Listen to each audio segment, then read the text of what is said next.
लता मंगेशकर इस दुनिया से रुखसत हो चुकी हैं, लेकिन हम उस अजीम गुलकारा को अपनी यादों से ऐसे जुदा नहीं होने दे सकते। अगर आप लता का नाम लेते हैं तो आपके सामने गायकी का एक ठाठे मारता समुद्र होता है।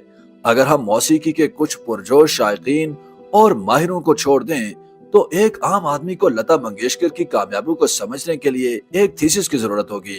दरअसल उनकी धुन, लहजा, अलाप और मौसीकी के बारे में तकरीबन सब कुछ लिखा जा चुका है, लेकिन क्लासिकी गायकी में उनकी महारत पर इतना जोर नहीं दिया गया।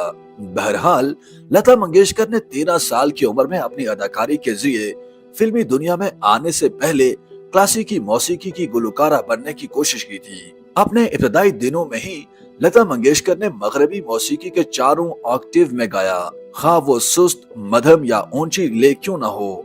गाने के मुख्तलिफ हिस्सों में उनके गाए हुए ऑक्टेव्स मुख्तलिफ एहसास देते हैं। फिल्म नूरी के गाने चोरी चोरी कोई आए में दिल से उठने वाले सुस्त सुर की तरह, फिल्म पाकीज़ा के गाने चलते चलते वाले मध्यम सुर या फिल्म अनिया दित्ता के गाने रातों के साए घने में दरमियानी सुर उभर कर फिल्म चोरी चोरी के गीत रिस्क बलमा, दिल क्यों लगाया तुमसे में बुलंद हो जाता है और रूह पर गहरा असर डालता है। हिंदुस्तानी रागों पर मबनी मखसूस गीतों की धुनें बुनियादी तौर पर दो हिस्सों अलाप और अस्तहाई यानी ठहराव में तकसीम है, लेकिन लता मंगेशकर के गाए हुए गानों की बहुत सी मिसालें हैं जो क्लासिकी बंदिशों का हिस्सा बन चुके हैं। मिसाल के तौर पर फिल्म सौतेला भाई का गीत जा मैं तू से नहीं बोलूं या फिल्म दस्तक का गीत बयाना धरो ओ बलमा वगैरह। लता मंगेशकर के वालिद पंडित दीनानाथ बुनियादी तौर पर थिएटर मौसीकी के मौसीकार थे। लता मंगेशकर उनकी सबसे बड़ी औलाद थी।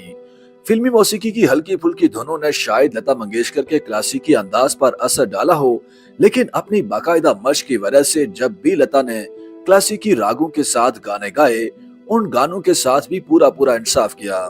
लता जी की शख्सियत की एक और खास बात उनकी चैटिंग की आदत थी। वो हमेशा मजाक करती रहती थी और उन्हें लोगों को लतीफे सुनाने की आदत थी।